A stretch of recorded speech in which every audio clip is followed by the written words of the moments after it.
দর্শক, এই মুহূর্তে আমি রয়েছি লক্ষ্মীপুরের যে হাইওয়ে সড়ক, একমাত্র হাইওয়ে সড়ক, সেই হাইওয়ে সড়কে। এটি লক্ষ্মীপুরের একমাত্র আঞ্চলিক হাইওয়ে সড়ক, যে সড়কটি দিয়ে লক্ষ্মীপুরের মূল যোগাযোগ কার্যক্রমটা পরিচালনা হয়ে থাকে।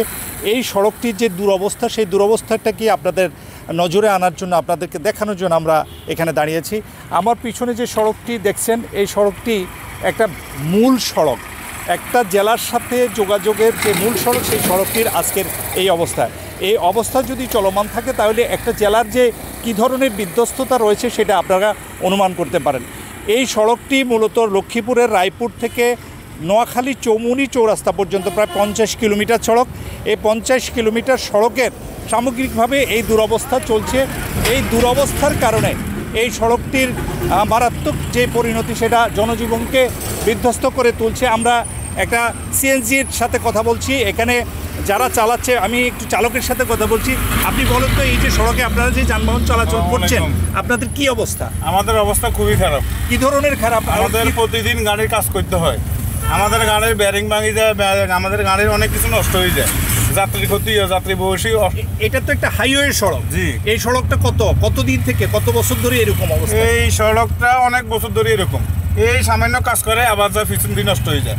এই কাজ এটা কোনো কাজে নয়, যে কাজ করে খারাপ অবস্থা। এটার কারণ কি কি? এই কারণে রোডটা ওয়েট করে দেয় না, তো ভালো নিম্নমানের কাজ কোনো রকম করে দেয় না, মানুষের কষ্ট এরকম করে কাজ করে। আপনারা যারা ইয়াতে আছেন, যারা যাত্রীরা আছেন, আপনাদের কি অবস্থা হয় আপনারা একটু বলেন। যাত্রীরা বলেন। না, ধন্যবাদ। আমরা যাত্রী হিসেবে আমাদের সমস্যা, আমরা যারা অফিস করি, আমাদের যাতায়াতে লং টাইম ব্যয় হয়।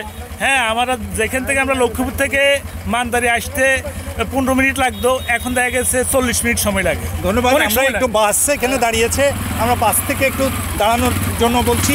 এখানে এই যে যানবাহন চলাচল করতে গিয়ে আপনাদের কী ধরনের সমস্যা হচ্ছে? বিশেষ করে আপনাদের যে রাস্তা, এই রাস্তা তো ব্যাপকভাবে ক্ষতিগ্রস্ত হয়েছে। আপনারা এখন কী ধরনের সমস্যার মুখোমুখি পড়ছেন? আমাদের এখন রাস্তাঘাট একটু ভালো করে ক্লিয়ার করে দেওয়ার জন্য, এটাই আর কি। এমনি আসা যাওয়ার ক্ষেত্রে অনেক যানজট, অনেক ভাঙচুর। আপনাদের তো এখানে রায়পুর থেকে একদম চৌরাস্তা পর্যন্ত এই সময়টা কত সময় বাড়তি সময়? বাড়তি সময় প্রায় 2 ঘন্টা সময় আমাদের অতিক্রম হইতেছে। অতিরিক্ত 2 ঘন্টা সময় লাগছে, আমরা বাস থেকে জানলাম। এই সড়কটি গত 4 বছর আগে যে সড়কটিকে সংস্কার করা হয়েছে, নিম্নমানের সংস্কারের কারণে এই সড়কটি এই বিধ্বস্ত অবস্থা। যে ঠিকাদারি প্রতিষ্ঠান এই সড়কটি এভাবে কাজ করেছে, সেই ঠিকাদারি প্রতিষ্ঠানকে আমরা যতটুকু তথ্য নিয়েছি, যে সেখানে প্রায় 130 কোটি টাকা এই ঠিকাদারি প্রতিষ্ঠানের মাধ্যমে এই সড়কের সংস্কার কার্যক্রম করা হয়েছে। সেই ঠিকাদারি প্রতিষ্ঠানের দুর্নীতি না প্রশাসনিক তদারকির ক্ষেত্রে দুর্নীতি, সেটা এখন প্রশ্নবিদ্ধ।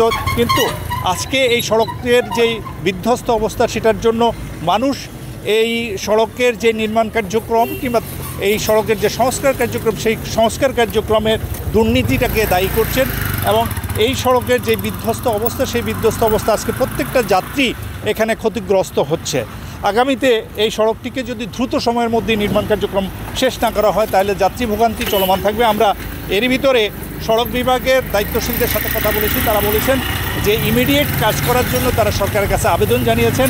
আগামীতে এই সড়কটি 4 লেনে উন্নীত করা হবে, সেই সময়টি পর্যন্ত অপেক্ষা করার জন্য বলা হচ্ছে। তবে এই সড়কটি একেবারে সংস্কার কার্যক্রম থেকে এখনও পর্যন্ত যেই গত 4 বছরে এই সড়কটি বারবারই ক্ষতিগ্রস্ত হয়েছে, এই ক্ষতির জন্য যে এই এলাকার মানুষ ব্যাপকভাবে ক্ষতিগ্রস্ত হচ্ছে।